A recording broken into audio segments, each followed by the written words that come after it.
Cuando se tienen 5,5 millones de parados, es difícil vaticinar qué es lo que va a ocurrir. Lo que sí es fácil es analizar lo que ha venido ocurriendo hasta ahora. Yo estoy convencido de que la reforma laboral no va a crear empleo. El empleo lo crea la reactivación económica motivada por la fluidez en el crédito, el incremento del consumo y de la demanda. Eso es lo que crea empleo. La destrucción de empleo, desgraciadamente, se produce cuando una empresa desaparece.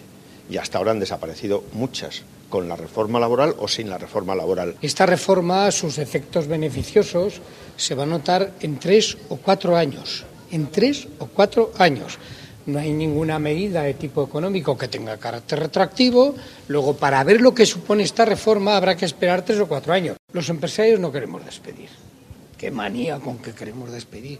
Ni barato ni caro, no queremos despedir. La reforma laboral en sí mismo es un auténtico desastre. Incide en toda la vida laboral, en todos los procesos de la vida laboral.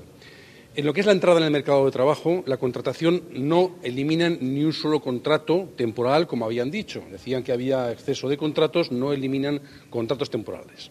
Por el contrario, se sacan de la manga un contrato con un periodo de prueba de 1 año en el cual el empresario podrá despedir en el momento que crea oportuno sin ninguna indemnización. Esto, en el terreno de lo concreto, es despido libre y gratuito. Es una falta de respeto democrático del Gobierno de España que ante una decisión de tanto calado de una reforma laboral que el propio Gobierno ha calificado de agresiva, no se haya producido previamente información y consulta a las organizaciones sindicales.